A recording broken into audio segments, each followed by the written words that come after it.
So Erica Wheeler was the backup to Caitlin Clark last year for the Indiana Fever. And honestly, I thought that she was a not terrible backup as far as like on the court production. But like, I did think that she was probably not at the level needed long term, especially with Grace Berger in there. But one thing you got to always give her credit for, you got to give Erica Wheeler credit for, is she was such a good vet in the like transition for Caitlin Clark. She was such a good vet off the court. I do think, again, on the court, I don't think she really did too much. Like, she was okay. I thought she was much better post-Olympic than pre-Olympic, and I thought pre-Olympic she was quite poor. Honestly, I thought that was something that is just the truth. She was quite poor on the court pre-Olympic break because she really slowed the game down, which was a big issue for them, especially in that Chicago Sky game they lost. I thought Erica Wheeler walking it up was a big problem, but at the same time, I do think that was Christy Sides doing rather than Erica Wheeler's. If you guys agree or disagree, subscribe. We're trying to see if we can hit 150 by the end of the day. But anyway, let's talk about it. So, Erica Wheeler was posting this on, I don't know, I think this maybe is on Threads or Instagram, I don't know. Obviously, it's Erica Wheeler and Caitlin Clark. But I'm letting y'all know now, I'm going to drop some hints, but I'll be real petty about it. It's all fun and games, though. Don't curse me out. My agent sent me a list for free agency. And there is a chance that Indiana is on the list. Let's just talk about that. Like, there is a possibility that Indiana is on that list because you never know. You never know. Like, there's a list of teams. Obviously, you're never going to be just solely negotiating with one team. But what I do think is likely the case is I think there is going to be a lot of teams that Erica Wheeler could be a really good point guard for. And there's one team, if they don't get who I think should be the first choice, could be a great veteran point guard for the team. And that is the Chicago Sky. With Angel Reese, Camila Cardoso, Michaela Onyeawere, and they are probably losing Kennedy Carter. So if you can get your veteran point guard in Erica Wheeler, and then use one of your two picks to draft that point guard for the future. Maybe you end up taking Cheyenne Sellers at 3. Maybe you end up taking her or Sanaya Rivers at 10. And you're like kind of hoping that they can figure it out running the pick and roll, which could be really, really nice. Like, genuinely could have been could be a nice pickup for them. Says they sure could use the chemistry she brings. Yeah, but I reckon she's going to make $150K a year. I think, which the Fever can't afford. That's my theory on it, is that it's like she wants the same pay. I don't think she's going to make the same pay. You know what? The Sky might go and bring her in as a freaking $200K a year vet. Like, that could be happening for her. I don't think it will, but it's a non-zero chance of that happening. And you see progression with Caitlin as the season went along. She should be able to get significant minutes for another team. And that's what it is. Like, she'll get way more minutes for another team than the Indiana Fever because Grace Berger's there. Grace Berger is a perfect backup. Nobody paying her what she wants. Lynn ruined this woman with a bad contract. Not a huge loss. Her energy, she doesn't need her. Ain't nobody giving you more than the vet minimum.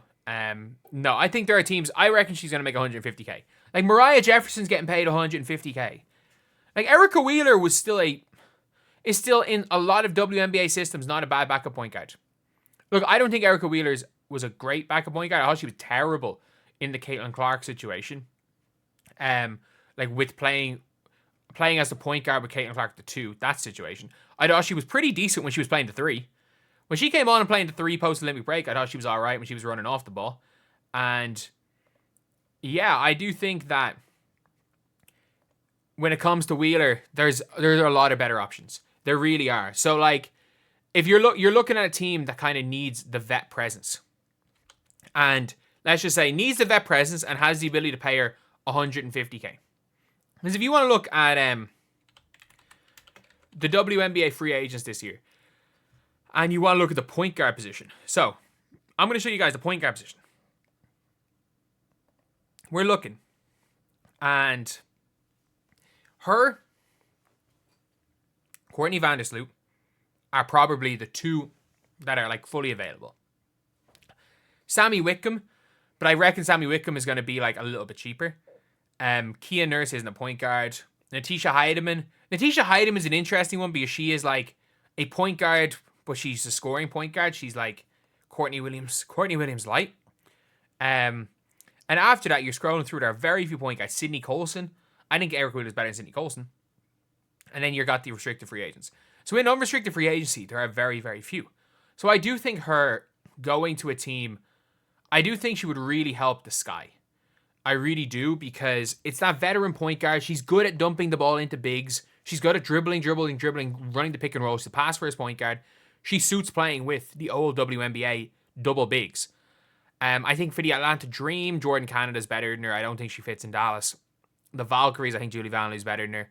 The Aces, she'd be an alright backup for the Aces, in fairness. I think the Sun might be an interesting spot for her, especially if Alyssa Thomas and them leave. The Sun could be interesting. I think maybe backing up Sabrina Ionescu and coming in instead of Sloot for the Liberty. The Lynx could use her as a backup point guard, honestly. Like, there are a lot of teams where she's an alright backup point guard for. The problem is that the Fever, who like to play super fast-paced, you've got a perfect player in Grace Berger there, who the team are clearly, like, trying to push towards. So they've got Grace Berger, and that's obviously the goal of the Indiana Fever. So, look, if you are Erica Wheeler, I mean, you've made your money. You've absolutely made your money. Oh my God. There's a WNBA free agency tracker. There is a free agency tracker on ESPN. That's crazy. But, yeah, like, you've made your money if you're Wheeler. You've got your restaurant in Atlanta. Maybe she wants to go back to Atlanta to back up Jordan Canada. Like, I think if you're looking at WNBA teams, I think she starts for the Sky, because I think she's just a better fit than Lindsay Allen. And I think you might be able to move Lindsay Allen to the 2, but I think she starts for the Sky. I think she starts for the Sparks right now, unless if the Sparks take Olivia. If the Sparks take Kiki Iriafen, she might start for the Sparks. She doesn't start for any other team in the W. She'll probably start for the Sky, maybe depending on what the Connecticut Sun do. Like, Ty Harris is going to start at the 1 there, but Ty Harris is more of a 2. Ty Harris might move to the 2, maybe to the 3. You can't put Dejan at the 4, so no, she wouldn't start for the Sun, no matter what happens. But I would say if she wants to compete for a championship, I'd probably look maybe on a bit of a lesser contract, looking to back up Sabrina for the New York Liberty. But if she's looking to start, I would probably, if I was her, consider the Chicago Sky, because I do think she's better than Mariah Jefferson.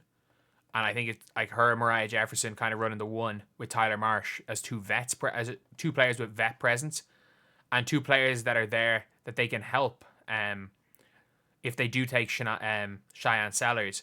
And I wouldn't, if I was Chicago, go for like a Georgia Amore type. I just think they're backwards in basketball. I would go for a Sanaya Rivers if Cheyenne Sellers isn't there at 10. If you take Sony Citron at 3.